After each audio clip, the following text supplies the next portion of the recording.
BNP chairperson ও সাবেক প্রধানমন্ত্রী বেগম খালেদা জিয়ার গুরুতর অসুস্থতা আন্তর্জাতিক গণমাধ্যমে ব্যাপকভাবে আলোচিত হচ্ছে। রাজধানীর এভারকেয়ার হাসপাতালে সংকটাপন্ন অবস্থায় ভর্তি থাকার খবরটি প্রকাশ করে কাতার ভিত্তিক আল জাজিরা। চিকিৎসক ও বিএনপির স্থায়ী কমিটির সদস্য ডাক্তার এজেডএম জাহিদ হোসেনের উদ্ধৃতি দিয়ে তাদের শিরোনাম, অত্যন্ত সংকটাপন্ন অবস্থায় হাসপাতালে বেগম খালেদা জিয়া। এরপর এএফপি তথ্য উদ্ধৃত করে একই শিরোনামে রিপোর্ট প্রকাশ করে Gulf news.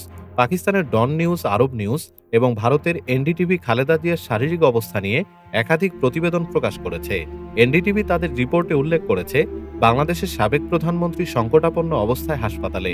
Times of India, the Hindu এবং হিন্দুস্তান টাইমসও বিষয়টি গুরুত্ব সহকারে প্রচার করেছে। আরব নিউজ বিএনপি মহাসচিব মির্জা ফখরুল ইসলাম আলমগীরের উদ্ধৃতি দিয়ে জানিয়েছে, খালেদা জিয়ার অবস্থা অত্যন্ত ক্রিটিক্যাল।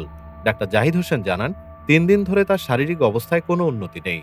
চিকিৎসার সিদ্ধান্ত মেডিকেল বোর্ড নেবে এবং সরকারের অনুমতি মিললেই তাকে বিদেশে নেওয়ার প্রস্তুতি রয়েছে, এমনটাই তিনি জানান। পরিবার ও বিএনপির নেতারা দেশবাসীর কাছে দোয়া চেয়েছেন সাবেক এই প্রধানমন্ত্রী যেন দ্রুত আরোগ্য লাভ করেন। ডেস্ক রিপোর্ট, বাংলাদেশ সময়। বাংলাদেশ সময়, সবার আগে দেশ।